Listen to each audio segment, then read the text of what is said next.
You want me to put that on my Tudor?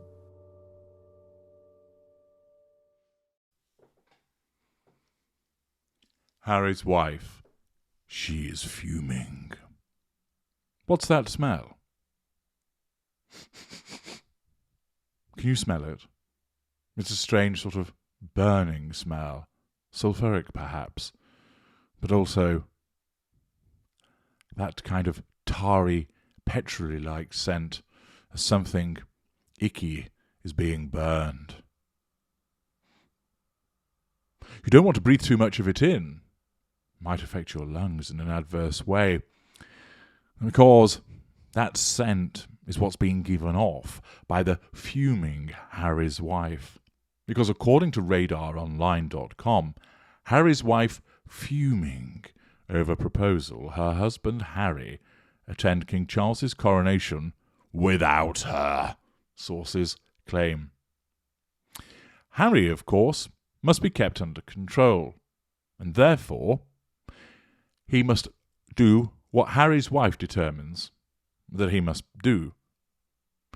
That means washing behind his ears, sorting out his ginger rug, whatever it might be, putting away his colouring crayons and his building blocks, not waving his frostbitten todger in her face, asking for some special kisses.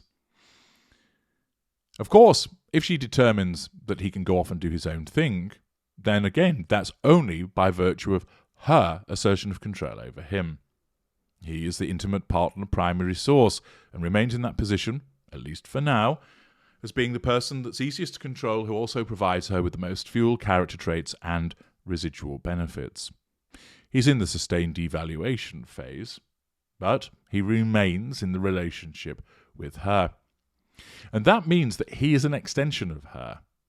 And if he gets invited to something and she does not, that wounds her.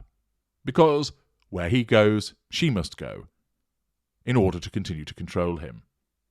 The fact that he can go off somewhere without her approval or permission, wounds her.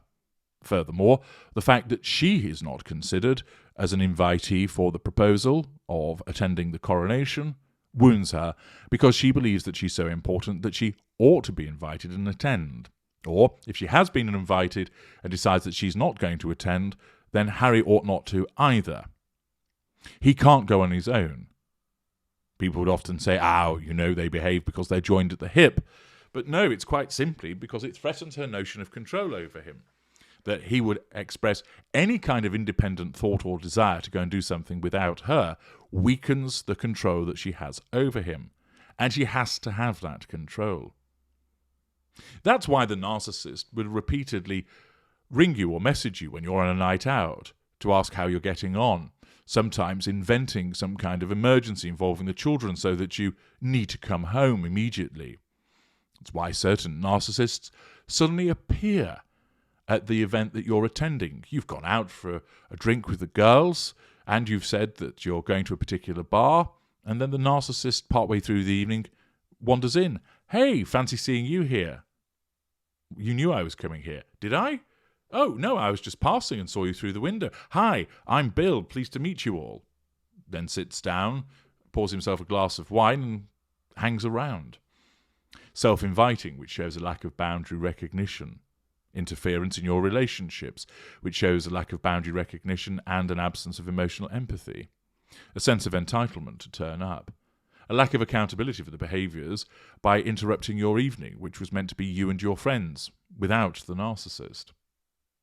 Of course, that narcissist feels threatened by the fact that you've gone to an event on your own without them. It wounds them, and therefore their narcissism compels them to turn up under the auspices of, I was just passing, when in actual fact you've just been hoovered for the purpose of asserting control over you to make sure you're not up to something else, such as meeting another man. Because, of course, the paranoia of the narcissist tells the narcissist that is what you are doing, and therefore that compels the narcissist to come and check, and therefore ensure that you're not, thus maintaining control over you and drawing fuel from you. Of course, you start to get cheesed off at such behaviour because it feels smothering, but many people don't recognise it for what it is at those early stages of the relationship. Similarly here, Harry's wife even though he's in sustained devaluation, doesn't want him to go to places without her because it undermines her control. The article tells us Harry's wife is fuming over proposals for husband Prince Harry to attend King Charles's coronation and leave her behind, according to palace insiders who say the squabble is ratcheting up tension in the pair's high-stakes marriage. Sources spilled that the Duke of Sussex, 38, is mulling going solo to London for the 90-minute ceremony, provided he gets a front row seat and isn't shunned as a total outsider. But Harry's wife, 41, finds it appalling Harry is even considering the palace's one-sided plan, a source spilled. Apparently she finds this proposal insulting and typically manipulative, since it's forcing Harry to choose between his current family and attending the coronation, spilled a source. Now, if that's accurate, naturally that is a standard response of the narcissist. Projection. You're being manipulative. Blame shifting. You're the one that's causing him to choose between family and attending the coronation, where, of course, to nearly all external observers, they can quite clearly see you are the one that put him in this quandary because of the way that you've behaved. You've put him in this position as a consequence of dragging him overseas to Canada and then on to California. You're the one that has thrown pelters at his family and encouraged him to do the same, generating this rift in the first place. If it had not been for your behaviour, you wouldn't find yourself in the predicament that you find yourself complaining about. But of course, her narcissism will never let her see that she's the one that has done this. It can't. If you want to see a further example of this blame shifting in action, I'd encourage you to watch my short series, The Relationship with the Narcissist, where I break down a short film that was created specifically about domestic abuse, particularly emotional abuse, and it shows an exchange between the narcissist and his victim, whereby he projects repeatedly towards her, blame-shifting her, completely unable to see that he's the one causing the problem, and repeatedly making out that she's the one. It's hugely instructive, and more of you ought to watch that. The similar behaviour is being engaged in here by Harry's wife. Her narcissism causes her to feel threatened by her omission, and therefore the response is not to think, I'm the one that's caused this, haven't I? I've caused the rift between him and his family. What can I do to make it up? Instead, it's, how dare they? How dare they manipulate him, forcing him to choose between his family and attending the coronation. This just demonstrates what a hateful, racist family they are. The article continues. Worse, the date of the solemn occasion falls on May 6th. Their son Archie's, although Radar Online had called him Archives, their son Archie's 4th birthday. They were planning to have a party for Archie with some of his little friends and their parents, and Harry's wife wants Harry there to help, dished another source. Bullshit! She wants him there because she wants to disrupt his attendance at the coronation to assert control over him. It's a child's 4th birthday. What is there really going to need to be helped with? Get Dory along? You've got a staff at your house? They can help out. Fuck me. Hire some people in. Oh, but Ginger Bollocks, you don't need him there to help. In fact, he's just going to get in the way, isn't he? He'll start flinging jelly and ice cream around like a pissed-up chimp at the chimp's tea party at the local zoo.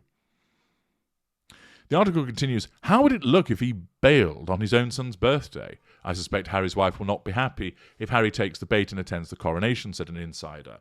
Well, there's a simple answer to that. How many birthdays is Archie going to have? Lots. How many coronations is his father going to have? 1. There's a no-brainer, and you can do both. You come over with us, you don't attend the coronation, we bring Archie as well, stick him in a suitcase and blow him up at the other end, and then we can have a party for him as I attend the coronation. There we are. It's all done. But Archie can't bring his little friends. Well, he can meet his cousins, etc. on this side of the pond. Oh, no, we're not doing that because that's your idea. And, of course, it threatens a sense of control. Or it's simply a case that he has to miss this birthday. Plenty of parents, unfortunately, end up having to do so as a consequence of work commitments. For instance, if they're in the armed forces and they're away, or if they're working in an emergency service, which means that part of the day they're not around for that child's birthday. It happens. Of course, the reasonable point that his father's only ever going to have one coronation will not cut any mustard with Harry's wife. She's not open to the sensible observations in that respect. The article continues by explaining, King Charles 74 wants his younger son to attend the coronation, assertion of control, and end all the family turmoil over Harry's recent memoir. We hear Harry is on the fence whether he wants to go without his wife and family, said the source. There's still a lot of dialogue that needs to happen between him and the palace, his father especially, and he'll need reassurances that he's not going to be shunned or shoved into a lousy seat. There's more chance of him being embraced in a friendly way if he turns up without his handler. But the royals have their own ideas, and that seems to be a sticking point with Harry's wife. We're told she feels strongly that if Harry rolls over now, the palace will keep excluding her from invitation lists. You fucking bet they will. Why on earth would they want you turning up when all you do is cause trouble? Whereas Harry might actually start to wake up if he attends some events without you. Ultimately, she would prefer to see him stay home, assert control over him, said the source, who claimed if he does otherwise, Harry's choosing them over her, and she finds that totally unacceptable. Of course she does. She doesn't see in shades of grey. She doesn't understand that Archie will have other birthdays and that there's only one coronation, and say, yes, I get it. Ultimately, your dad wants you there, and because of what's gone on between us all, they don't want me there. You go, sort things out with them. I'll hold the fort here and deal with Archie's birthday. That's not going to happen. Why? Unless Harry puts his foot down and rescues his pink pods from her handbag, she's going to say to him, you can't go. Why should you go and leave me with Archie and his birthday? You're not being a good dad. She will manipulate him by making him feel guilty. And, of course, show that intractable position of the narcissist by saying, it's us or them. There's no compromise that can be reached. There's no alternative third way. Quite simply, when it comes from her, you do what I want, or if you don't, then you're in trouble.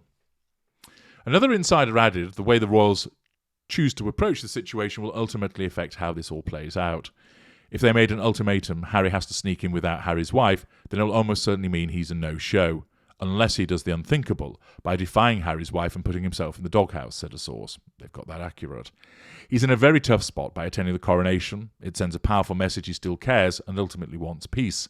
But if anyone thinks they can just play games behind Harry's wife's back, they are sorely mistaken. Indeed. Basically, what she's wanting him to do is skip a once-in-a-lifetime moment involving his father for a party that they could just actually have on a different day. Plenty of people have birthday parties on days which aren't their actual birthday, for instance, where it's not convenient or for it to take place at the weekend rather than during the week. The fact is that she is going to guilt-trip him about this because him attending without her is unthinkable because it's such a threat to control, and instead she has to maintain that control over him by suggesting a variety of ways of making him feel guilty for even contemplating attending. I'm H.G. Tudor. Thank you for listening.